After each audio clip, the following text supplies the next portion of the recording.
50 के बाद का सच। मैं 50 प्लस हूँ। मैं अपना पार्लर रन कर रही हूँ।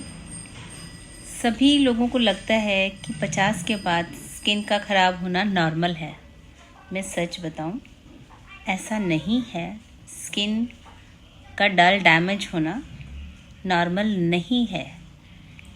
यदि आप भी 40 प्लस या 50 प्लस हैं तो आप इस रील को सेव कर लीजिए। 50 के बाद का सच। मैं 50 प्लस हूँ।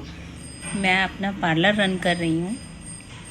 सभी लोगों को लगता है कि 50 के बाद स्किन का ख़राब होना नॉर्मल है। मैं सच बताऊँ, ऐसा नहीं है।